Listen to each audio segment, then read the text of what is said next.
Wait, a major brand 1440p 360Hz QD OLED for just $500, and it can still hit 850 nits in a small window? For context, many 1440p 280Hz OLED monitors from other brands are around $450, so AOC's 1440p 360Hz OLED is only $50 more. That works out to just 625 R's for each extra hertz of refresh rate. Today, we are taking a proper look at the AOC Q27G40SDE to see how this flagship spec aggressively priced monitor actually performs. Let's start with the packaging. The Q27G40SDE uses a simple cardboard pizza box style package, but inside, AOC uses a more expensive molded paper tray to protect the monitor. So the cost cutting is not random. It feels like they saved money where it matters less and spent it where protection matters more. Accessories are basic: the monitor, a DisplayPort cable, a power cable, a stand with tilt adjustment only, a flat hexagonal metal base, and the documentation. After assembly, the full dimensions are shown on screen. If you are considering this monitor, this is the part worth saving so you can check whether it fits your desk before buying. For ports, you get one HDMI 2.0, one DisplayPort 1.4, a 3.5mm headphone jack, and an internal power connector. The HDMI port is bandwidth limited, so over HDMI you only get 1440p at 144Hz with 10-bit color. DisplayPort is the full speed option here, so I would use the included DP cable if you want the full 1440p 360Hz experience. The chassis is clearly where some cost control shows up. It uses AOC's classic AGON style design, with angular multifaceted cuts and a red accent around the VASA mount recess. The shell is rough matte plastic. The included stand only supports tilt, and the polygonal flat base uses a plastic-covered metal structure with a thumb screw underneath, so installation is simple. The chassis is basic, but at least you still get 100 by 100mm VASA mounting on the back, plus a decorative cover for the recess, which makes the overall rear design feel more complete. Now let's get into the testing. The Q27G40SDE uses a 27-inch, 1440p, native 360Hz,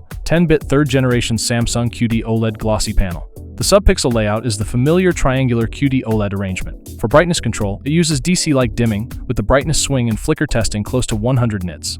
Based on our spectrometer readings, the blue peak sits at 452 nanometers, and the high-energy short-wavelength blue light ratio is 43%, meeting the hardware low blue light standard. The RGB spectrum also matches what we expect from QD OLED, with very pure color output. In the default factory mode, it reaches 146% sRGB color volume and 99.5% P3 coverage, so color looks very vivid. That is one of the big strengths of OLED. Another OLED behavior is brightness limiting. Small highlights can get much brighter, while larger bright windows or full-screen white drop in brightness. You will notice this more in desktop work, documents, and web browsing than in a lot of game scenes. The APL brightness data shows the same pattern. In SDR, at a 10% window or smaller, brightness reaches 370 nits. At full screen, it drops to 211 nits. That is still usable, and in perceived full-screen brightness, it is roughly comparable to a 350 nit LCD monitor. Uniformity is also one of the areas where OLED usually has an easy win. In our 81 zone test, this unit was very consistent across the screen, with green blocks almost everywhere. And honestly, if your stock portfolio looked this green, you would probably be pretty happy too. For professional color modes, the OSD offers sRGB and DCI-P3. Both are tuned well, with average delta E just above 1, and the color gamut clamp reaches 98%, which is solid. One important detail: the P3 mode uses the cinema-oriented DCI P3 Gamma 2.6 target, not Apple's Display P3 Gamma 2.2 target. If you do design work, that distinction matters. For pure movie watching though, DCI P3 Gamma 2.6 can look more immersive. For HDR, this monitor is VISA Display HDR 400 certified. The menu gives you 5 HDR modes: Enhanced, Display, Picture, Movie, and Game. There are 5 names, but really only 2 EOTF tuning approaches. Display and HDR enhance slightly, lift the 0 to 40 gray range, and roll down the 40 to 80 range.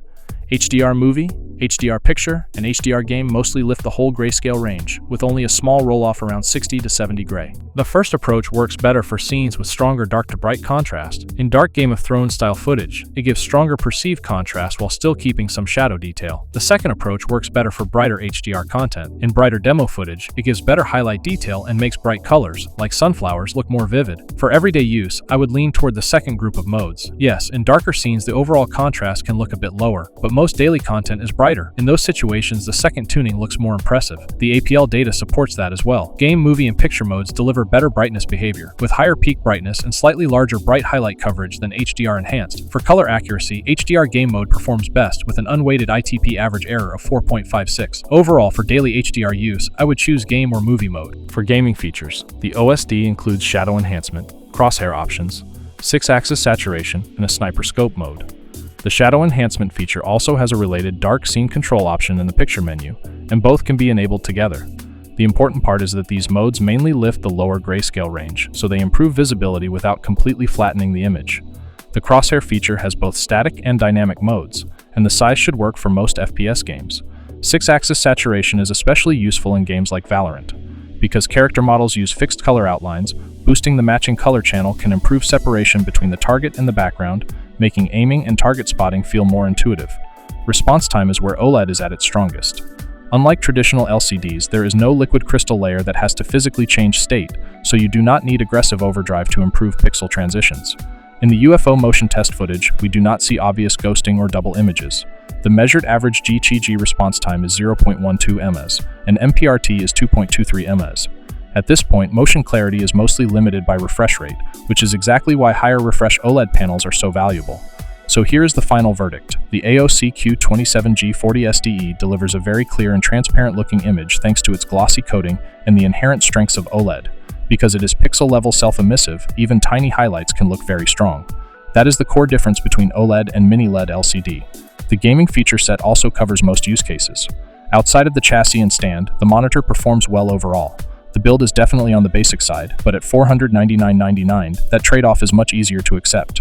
If you care most about 1440p 360Hz OLED motion clarity, strong color, and the QD OLED viewing experience, the Q27G40SDE is a very competitive option for the price. And that is it for this video. If you need buying advice for a PC build or a monitor upgrade, leave your questions in the comments. If this video helped you, a like, comment, and subscription would be appreciated. This is Powtech, and I will see you in the next one.